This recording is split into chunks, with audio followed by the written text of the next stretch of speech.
जय गौर हरि बोल। पूज्य पिताजी ब्रज विभूति श्री श्यामदास जी महाराज की जय। पूज्य दादाजी श्री रघुनाथ दास जी हकीम की जय। आपके गुरुदेव पूज्यपाद श्री देवकी नंदन प्रभुपाद गोस्वामी की जय। समस्त वैष्णव वृंद की जय। अपने अपने गुरुदेव की जय। गिरिराज महाराज की जय। तुलसी महारानी की जय। वृंदावन रजरानी की जय। वृंदावन रजरानी की जय। यमुना रसरानी की जय। श्रृंगार वट की जय। जय जय श्री राधे। सदाई गौर हरि बोल। गुरु गोविंद कृपा से अनेक दिनों से पूज्य पिताजी का जीवन चरित्र चल रहा है। पूज्य दादाजी का चरित्र भी इसी में समाहित है। लौकिक प्रसंगों में, लौकिक जीवन में किस किस प्रकार से पिताजी की परीक्षा हुई, पिताजी को ठाकुर ने प्रत्यक्ष अप्रत्यक्ष रूप में साहस दिया, धैर्य दिया, दर्शन दिया, वह सब प्रसंग हम लोग श्रवण कर रहे हैं। कल हमने सुना था गुरु सेवा निष्ठा और जीऊं तो एक दो ग्रंथ और। भगवान मुझे ले जाना चाहते हैं तो मैं तैयार हूँ। मुझे मरने में का कोई शौक नहीं है। मरने की तैयारी शौक उसको होता है जो इस जीवन से परेशान हो। मैं इस जीवन में खूब आनंद में हूँ। मैं और जीऊँ तो मैं जी सकता हूँ, और ठाकुर कहें चलो तो मैं चल सकता हूँ। लेकिन मैं जीऊँगा तो और क्या होगा, एक दो ग्रंथ और कर लूँगा। ये हमने श्रवण किया था। आज है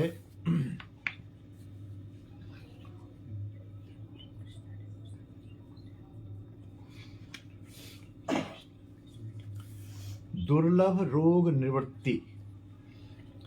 पिताजी लिखते हैं, एक समस्या और भी शाम को व्यग्र कर रही थी कि नवविवाहिता गृहिणी ईश्वर देवी की आंतों में महारोग सा पैदा हो गया था। हमारी माँ के दर्द उल्टी लगातार हो रही थी, जिससे वह अत्यंत दुर्बल हो गई थी।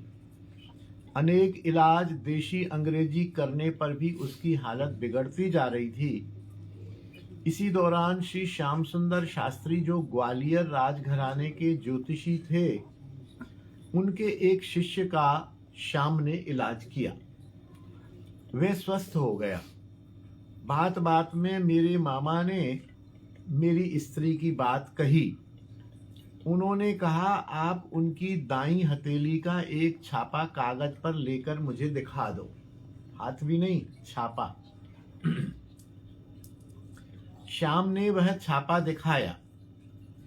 पंडित जी बोले, यह शीघ्र पूर्ण स्वस्थ हो जाएगी और कुछ महीनों में इसका अपना मकान भी होगा।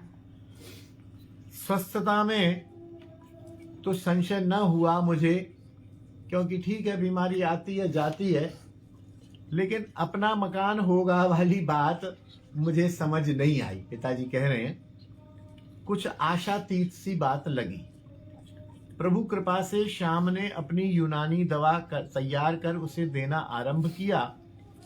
उससे वह ठीक 1 मास के अंदर पूर्ण स्वस्थ हो गई, जो स्वयं श्याम के लिए भी आश्चर्य का विषय था, क्योंकि श्याम तो पहले से ही उसकी चिकित्सा कर ही रहा था। यह सब घटना श्याम के पिताजी के ब्रजरज प्राप्ति के बाद की है।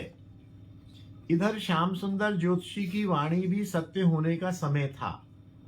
श्याम ने तुरंत मन को बदला कि मकान अपना लेना ही होगा।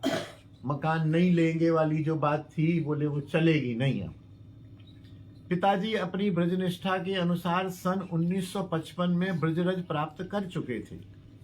श्याम ने उनका तिरुभाव महोत्सव बड़ी धूमधाम से मनाया। श्री ताऊ जी जिन्होंने कहा था कि इसे यहीं पहाड़ी पर ही इनका शरीर चला गया तो पेट्रोल डाल के जला देंगे, ऐसा कहा था। आपने शायद नहीं सुना। पहाड़ी पर ले गए थे ना, तो पहाड़ी पर ताऊ जी भी गए थे पिताजी के साथ हमारे दादाजी को लेके, तो वहाँ उनकी हालत कोई खास नहीं थी। तो ताऊ जी ने इधर उधर पता किया, तो ताऊ जी ने कहा बेटा इनको ले चलो, तुम तो 20 साल के हो, मैं 60 साल का हूँ, कल को इनको कुछ हो गया तो यहाँ कुछ नहीं है, आप पेट्रोल डाल के जला देंगे। तो बात पूरे शहर में मैं मुंह दिखाने लायक नहीं रहूंगा, और ये रहेगा कि ये तो 20-22 साल का बच्चा था श्याम, तो तुम तो 60 साल के बुजुर्ग थे, तुम इसको क्यों नहीं लेके आए, आ जाओ यहाँ आ जाइए। तो पिताजी ने वही कहा था सन 1942 में, और पिताजी वहां थे, और उस समय डेरा गाजी खान से आगे पीछे आने का, वृंदावन आने का कोई बात ही नहीं थी। 1947 में हुआ पार्टीशन, तो तब ताऊ जी ने शाम की 1942 की बात को उस समय ही आश्चर्य थे, कल का लड़का ब्रज में छूटेगी, ब्रज में कहां से छूटेगा इनका शरीर, रहते हो यहाँ, अभी आदमी मरने को पड़ा है, तुम कह रहे हो ब्रज में छूटेगा। तो वो उसके बाद पहले तो इसी बात पे वो आश्चर्यचकित थे कि ये बच्चा बोल दिया इसने कि वृंदावन में शरीर छूटेगा।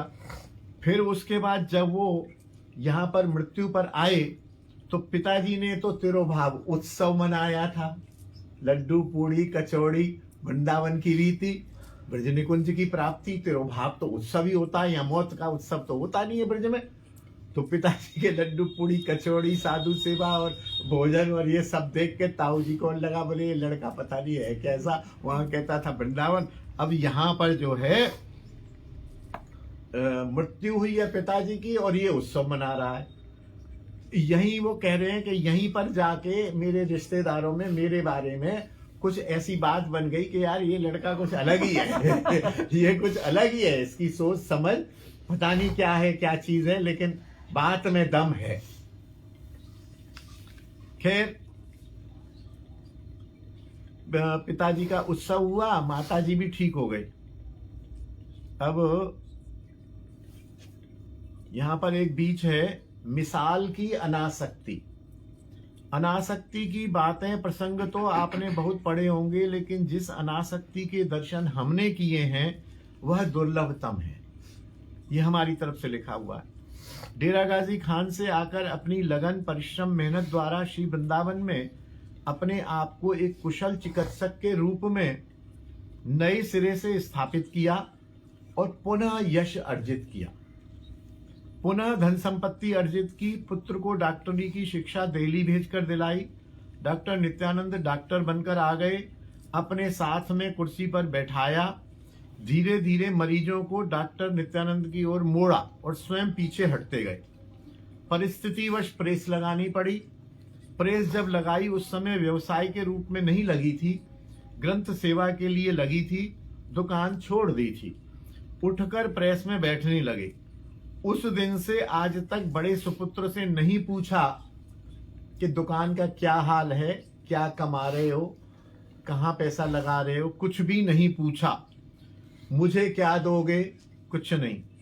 कड़ी मेहनत से लगाए अपने वृक्ष को ऐसे छोड़ दिया जैसे धर्मशाला के कमरे को यात्री छोड़ देता। ये उनकी कमाल की अनासक्ति, और वो मैंने कागज पे साइन करना वगैरह ये तो सब कल बता ही चुका हूं। अब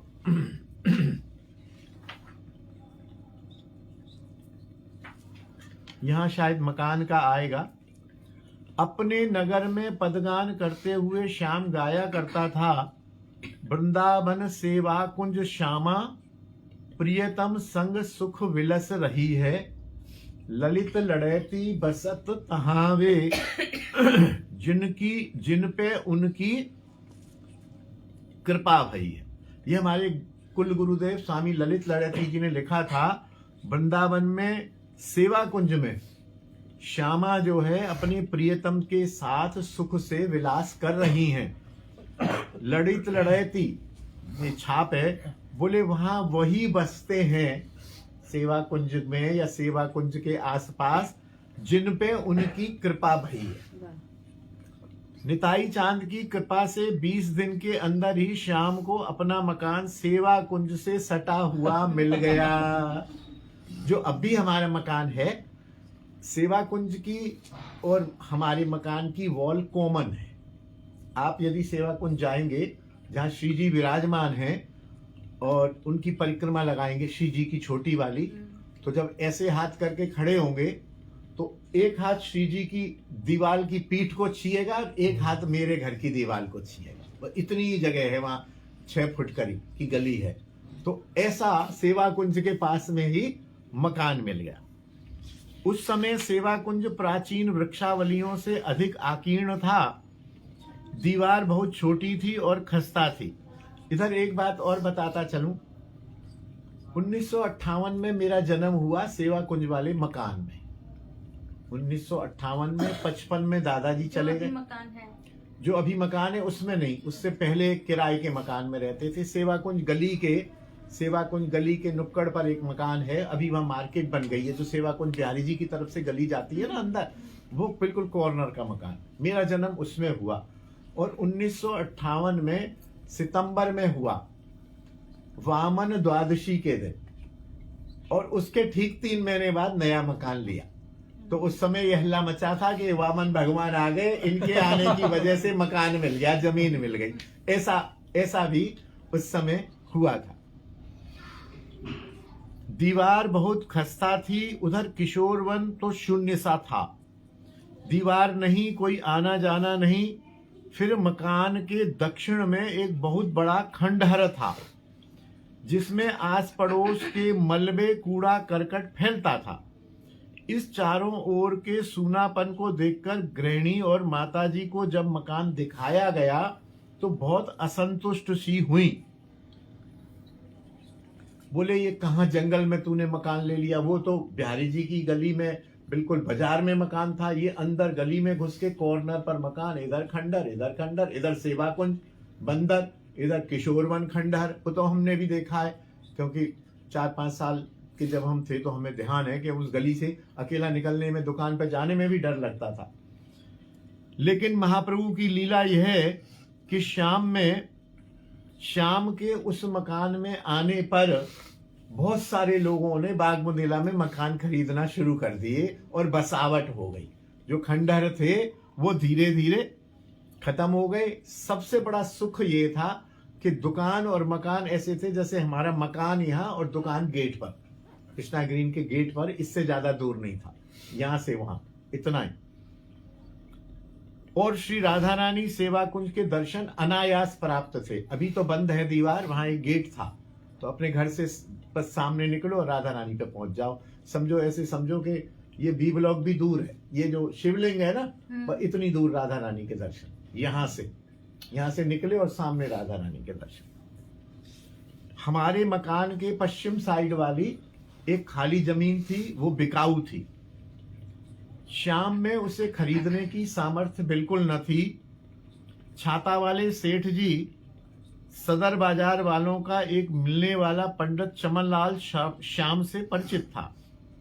श्याम के पास आया, हकीम जी ये आपके घर के सामने वाली जमीन है। क्योंकि ऐसा होता है, हमने भी देखा है कि कितना सुनसान जगह, यदि वहां कोई प्रतिष्ठित लोग आ जाएं तो वो वहां का रेट बढ़ जाता है और लोग आ जाते हैं।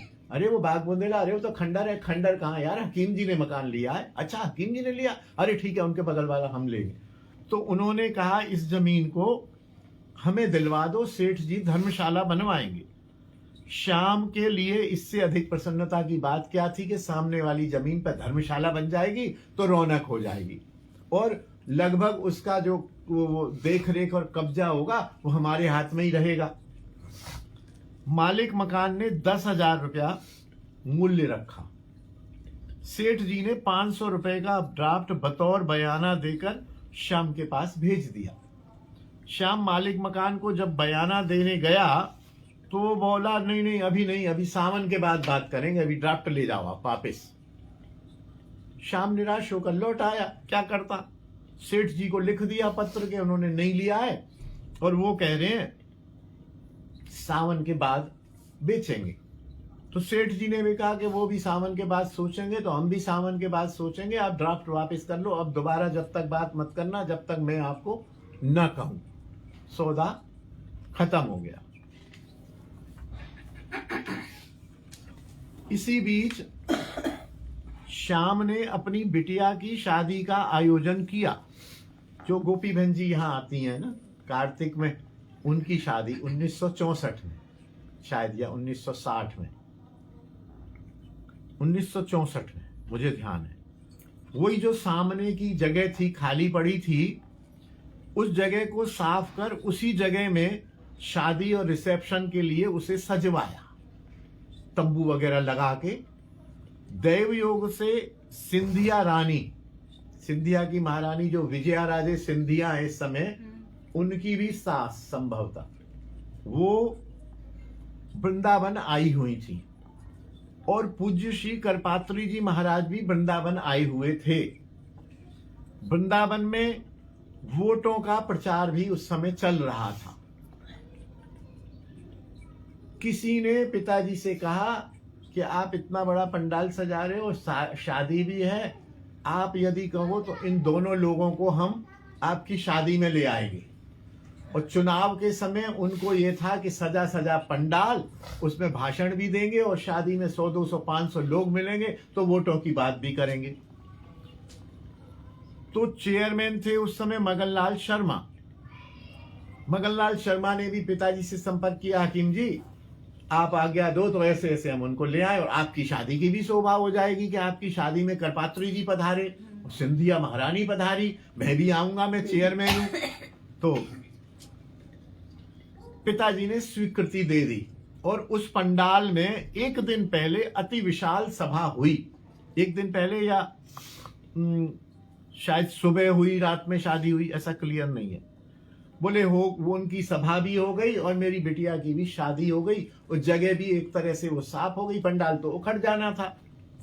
लगभग 2 माह शादी को बीते थे कि एक प्रॉपर्टी डीलर श्री अस्थाना जी श्याम के पास आया कि आप यह सामने वाली जमीन ले लो।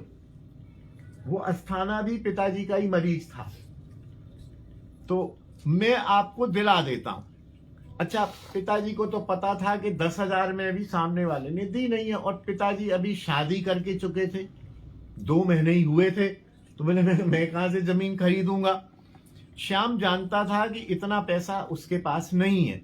वह बोला, अस्थाना से पिताजी ने कहा भाई मेरे पास पैसा नहीं है। तो बोला आप कहां घूम रहे हो, मैं केवल 3,500 रुपए में जमीन दिलवा दूंगा। पिताजी बोले ये कैसे दिलवा दोगे, उसने तो 10,000 में 500 रुपए का ड्राफ्ट लौटा दिया है। और बोले और ज्यादा बात है तो मैं 35 रुपए अपनी कमीशन के भी नहीं लूंगा। आप मेरे डॉक्टर हो, आपने हमारे बच्चों की चिकित्सा की है, मैं कमीशन नहीं लूंगा, आपको ये 3500 में दिलवा देंगे। शाम के आश्चर्य की सीमा न रही कि 10,000 की चीज 3.5 में पहले मैं गया था, अब वो मेरे हाथ पैर जोड़ रहा है। ये कैसा सौदा है, क्या धोखा है इसमें।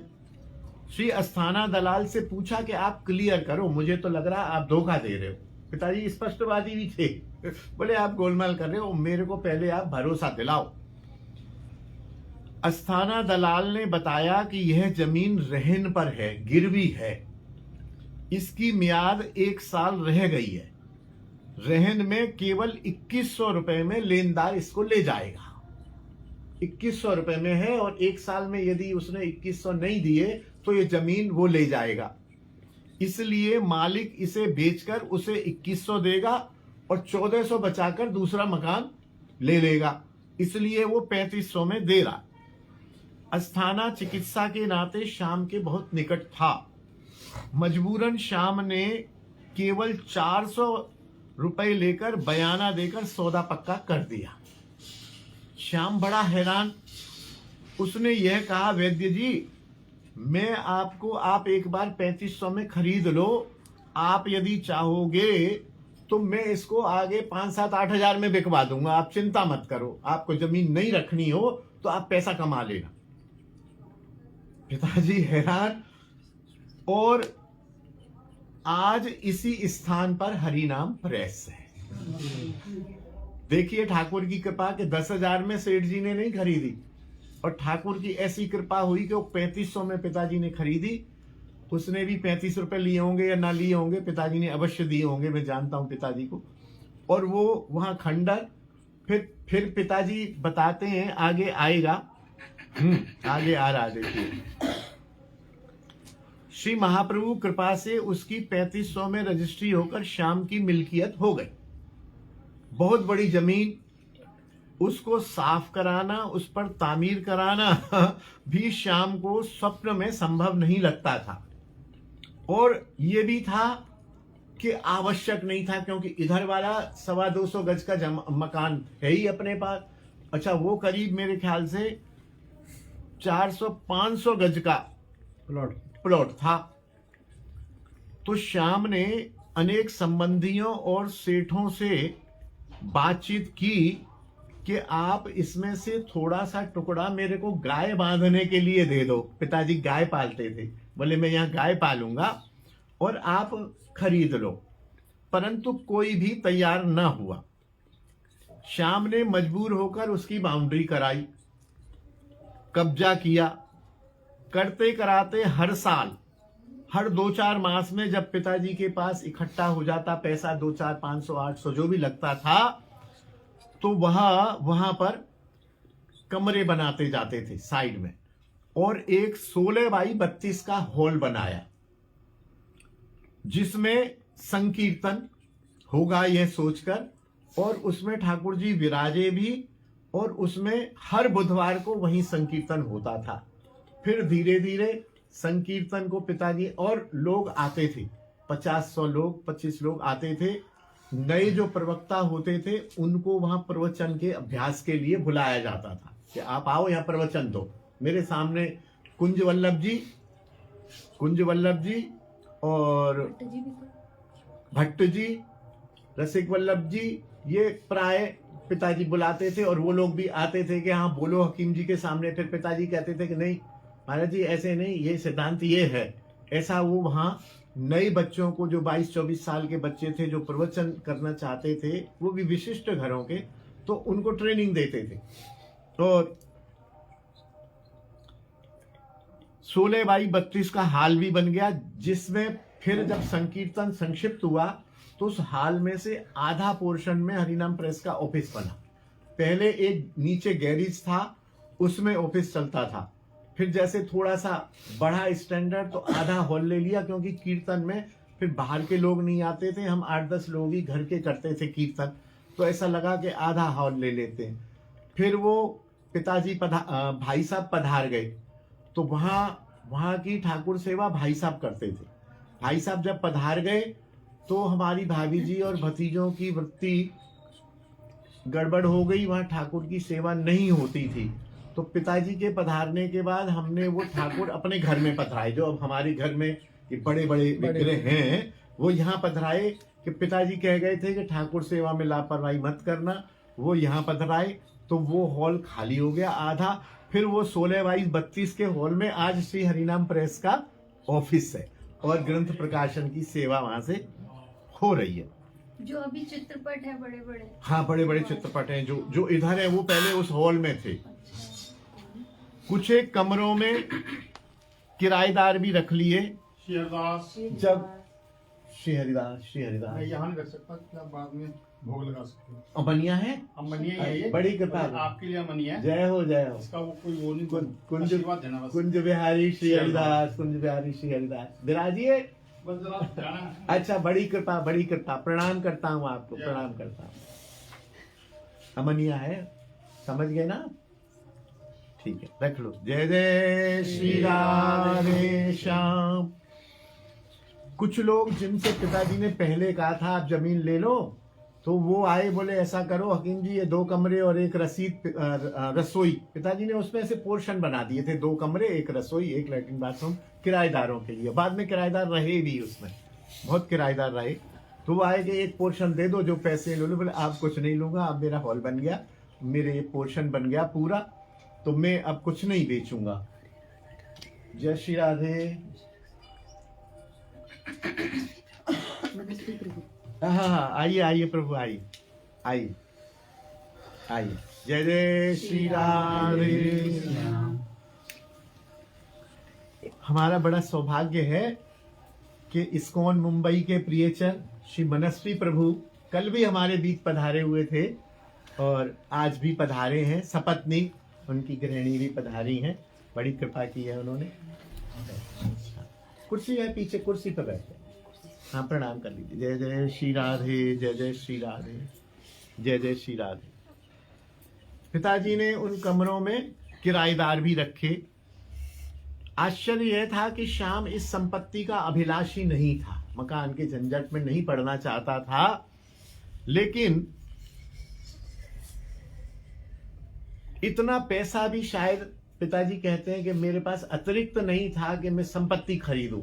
मकान तो तब खरीदा जाता है ना कि जब अपनी सारी आवश्यकताएं पूरी हो रही है, फालतू पड़े हैं भाई 20 लाख रुपए, तो मकान खरीद लो। तो किसी भी तरह से यह लीला श्याम के स्वामी निताई गौर चरण ने की, जो अब समझ आ रही है। अपना मकान दिलवा दिया, उसके ठीक सामने ही एक बड़ा मकान दिलवा दिया, जिसमें आज आधे में प्रेस लगी हुई है और आधे में हमारे बड़े भाई साहब रहे। बाद में मेरे विवाह के बाद अब भाई साहब पधार गए, तो अब उसमें ऊपर नीचे हमारे भतीजे दोनों बड़े सुख से, नीचे एक भतीजा ऊपर एक भतीजा, सुख से रहते हैं। तो ये तीसरी पीढ़ी की भी वो व्यवस्था करके गई और प्रेस की व्यवस्था करके गई कि प्रेस के लिए बहुत स्थान चाहिए होता है। वो करीब करीब मेरे अनुमान से 250-300 गज जगह है, जिसमें नीचे प्रेस है और ऊपर सारे मंडल की बुक्स भरी हुई है। तो सारी व्यवस्था करके गई। दूसरे बिटिया की शादी की, दूसरी बिटिया की, तथा बेटे को दिल्ली अजमल खान तिबिया कॉलेज में दाखिल करा दिया। भांजे हरीश की शादी की। इस प्रकार गृहस्थ के भी सब कार्य प्रभु कृपा से समय समय पर संपन्न होते चले गए। किंतु इन सबके साथ ग्रंथों के अनुवाद, संपादन, प्रकाशन का काम ढीला नहीं पड़ा। अब देखिए कितने झंझट आ रहे हैं, लेकिन वो कह रहे प्रकाशन का काम ढीला नहीं पड़ा, बिल्कुल नहीं पड़ा। अब थोड़ा सा ये छोटे छोटे ले लेते हैं हम। इस पे हेडिंग दिया है वृंदावन से आगरा। आज कथा हमने थोड़ी जल्दी प्रारंभ कर दी थी। हाँ, 7 बजे और 7:30 बजे विश्राम कर देंगे, क्योंकि आज वहां संकीर्तन में जाना है प्रभु जी के यहाँ। तो जल्दी से बस 5-10 मिनट में विश्राम कर देते हैं। एक बार मुझसे कहा कि तुम स्कूटर द्वारा मुझे वृंदावन बस स्टैंड छोड़कर आओ, मुझे आगरा जाना है। मैं साधारण पाजामा एवं कमीज पहने था। वृंदावन बस स्टैंड पर पता चला कि बस अभी गई। 1-1.5 घंटे बाद दूसरी बस आएगी। सायंकाल के 4 बजे हुए थे। ठंड का मौसम था। 1 घंटा 1.5 घंटा कौन रुकेगा। पिताजी ने कहा तुम मुझे मथुरा छोड़ के आओ। मैं स्कूटर पर मथुरा चले गए, हम दोनों, मैं और पिताजी। मथुरा बस स्टैंड पर पहुंचने पर पता चला कि आगरा की बस अभी अभी गई है, अब 1.5-2 घंटे बाद आएगी। 1.5-2 घंटे में तो हम आगरा पहुंच जाएंगे। बेटा चलो तुम स्कूटर से ही आगरा चलो। 6 बजे हुए, मैं केवल आधी शर्ट पहन के, पजामा पहन के हूं। पिताजी ऐसी लोई रखते थे, पिताजी के पास लोई थी। स्कूटर से आगरा पहुंचे। उन दिनों ऐसी अच्छी रोड नहीं थी, खड़खड़ थी, और प्रिया चेतक स्कूटर था हमारे पास। 7 बजे आगरा पहुंच गए। 7:30 बजे वहां से लौटे। दिसंबर में रात्रि में स्वयं स्कूटर चलाया। आप बोले तू पीछे बैठ जा, आते समय तूने चलाया था, अब मैं चलाऊंगा, और लोई मेरे को दे दी। 10 बजे वापस घर में पहुंचे। उन दिनों फोन नहीं होते थे, पीसीओ भी नहीं थे। घर में कोई सूचना न होने से कोहराम मचा हुआ था। उत्साह प्रशंसनीय तो था, किंतु जिसने सुना उसने बताया ये बड़ी गलती की हकीम जी आपने, ये बड़ी गलती की। बच्चे को ले गए, आप ले गए, कोई खबर नहीं। लेकिन आप में आत्मबल, प्रभु में विश्वास इतना था कि आशंका या भय का कोई स्थान ही नहीं। एक है वैष्णव परिवारी जन। पूज्य पिताश्री यहाँ बसे, यहीं ब्रजरज प्राप्त की। हम लोगों के तो जन्म ही वृंदावन में हुए, हम तो ब्रजवासी हैं। लेकिन जब लौकिक विवाह संबंधों की बात आती है तो पंजाबी कहलाने के कारण संबंध पंजाबी परिवारों से हुए।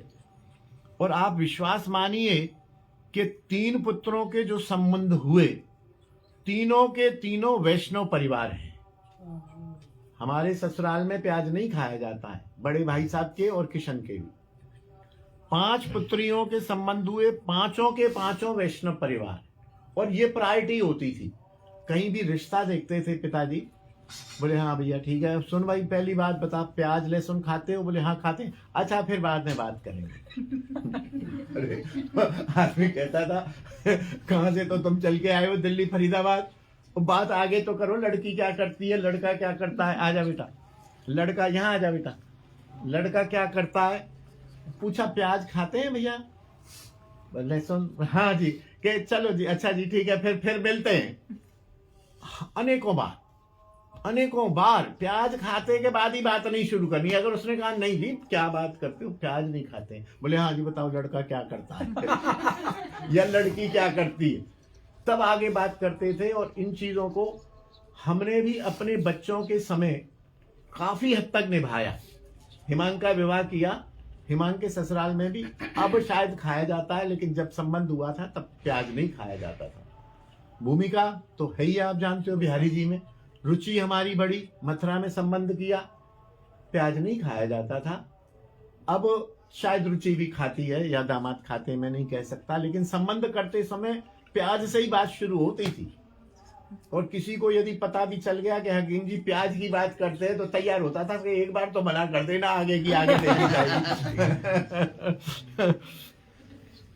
सभी के घरों में ठाकुर सेवा, सभी वृंदावन में पूर्ण निष्ठा रखने वाले हैं। साथ ही मेरी बेटी रुचि का संबंध भी जब ब्रज में मथुरा के ही एक प्रतिष्ठित पंजाबी परिवार में हुआ तो प्रभु कृपा का साक्षात अनुभव किया। क्योंकि ये कहा जाता है ब्रज की बेटी और ब्रज की गाय, करम फूटे तो बाहर जाए। तो मेरी बड़ी बेटी का तीसरी पीढ़ी का पहला विवाह था और वो मथुरा में ही हुआ। अब हालांकि वो जयपुर में है। शायद यह भी एक असंभव सा प्रतीत होने वाला सत्य है जो प्रभु की कृपा से संपन्न हुआ। एक और बस फिलर पढ़ लेते हैं, फिर यहां आज विश्राम देंगे, फिर वहां संकीर्तन में जाएंगे। कल फिर लगभग 7 बजे से ही प्रारंभ करेंगे और 7 से 8 पौने 8 तक कथा का क्रम रहेगा। निर्मला पांडुरंग गठड़ी है नवी मुंबई की।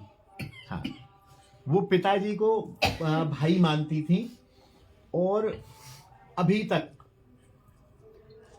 अब साल 2 साल का मुझे पता नहीं उनका शायद शरीर भी है कि नहीं है, पिताजी के जाने तक भी वो राखी भेजती थी और पिताजी उनको 101 रुपए का मनी ऑर्डर करते थे। बाद में हम 501 रुपया करते थे। बाद में मैंने रुपया भेजने की बजाय उनको जो नवीन ग्रंथ होता था वो भेज देता था।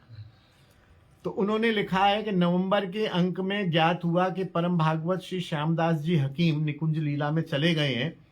यह समाचार पढ़कर मैं हतप्रभ हो गई। मैंने श्यामदास जी को भाई माना था। उन्होंने वृंदावन दर्शन के लिए मुझे कई बार पत्र लिखे। दुर्भाग्यवश घरेलू काम के कारण उन्हें मिल न सकी। मुझे और मेरे परिवार को अत्यंत दुख पहुंचा। एक महान पिता तुल्य व्यक्तित्व से और स्नेह से हम सब वंचित हो गए। परम वैष्णव श्री श्यामदास जी हकीम भाई कार्तिक मास की गोपाष्टमी का पर्व के दिन निकुंज लीला में प्रवेश किया। यह बड़ा दिव्य समय था। मेरे और उनमें भाई के रिश्ते के कारण मैं हर साल उन्हें राखी भेजा करती थी। एक राखी पहले भगवान श्री कृष्ण को बांधने के पश्चात वे खुद कलाई में बांधा करते थे। यह समाचार मुझे वो पत्र से लिखते थे और मुझे राखी की बधाई भी भेजा करते थे। उन्होंने हरिनाम मासिक द्वारा भगवान के प्रति जन जागृति का अमूल्य काम किया है। उनमें कार्यशैली, कार्यक्षमता, कार्य तत्परता और कार्यपटुता, कार्यशैली, कार्यक्षमता, कार्य तत्परता और कार्यपटुता, कार्य कुशलता, कार्य तत्परता माने कोई काम हाथ में ले लिया तो ये करना है, लापरवाही नहीं, हो गया तो हो गया, नहीं हो गया ना ना ना ना नहीं, कैसे होगा, करना ही है। क्षमता भी थी और कार्यशैली, उनका कार्य करने का ढंग बहुत ही व्यवस्थित था। हम सब गठड़ी परिवार उनके चरणों में नतमस्तक अश्रुपूरित श्रद्धांजलि अर्पित करते हैं। परिजन को राधा रमण प्रभु धैर्य प्रदान करें, यही ईश्वर से प्रार्थना करते हैं। मेरे अनुमान से अभी आज यहाँ विश्राम देते हैं। अब अगला है हमने भी खाया धोखा। इसके हेडिंग जो है मैंने दी है, तो कुछ ऐसे आकर्षक हेडिंग दिए जिसको देख के पढ़ने का मन करता है। हमने भी खाया धोखा।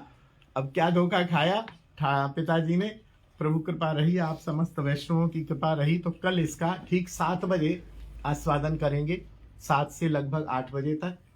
बोलिए ब्रज विभूति श्री श्यामदास जी महाराज की जय, दादाजी श्री रघुनाथ दास जी हकीम की जय, आपके गुरुजन प्रभुपाद श्री देवकी नंदन जी महाराज की जय, गिरिराज महाराज की जय, तुलसी महारानी की जय, ब्रजरज रानी की जय, यमुना रस रानी की जय। पिताजी और दादाजी और मेरे गुरु स्थान श्री श्रृंगार वट की जय, आप समस्त वैष्णव जन की जय, आप सबके अपने अपने गुरुजन वृंद की जय। जय जय श्री राधे ताई गौर हरि बोल। हमारे श्री गुरु जी की जय। राधे राधे राधे राधे राधे राधे राधे।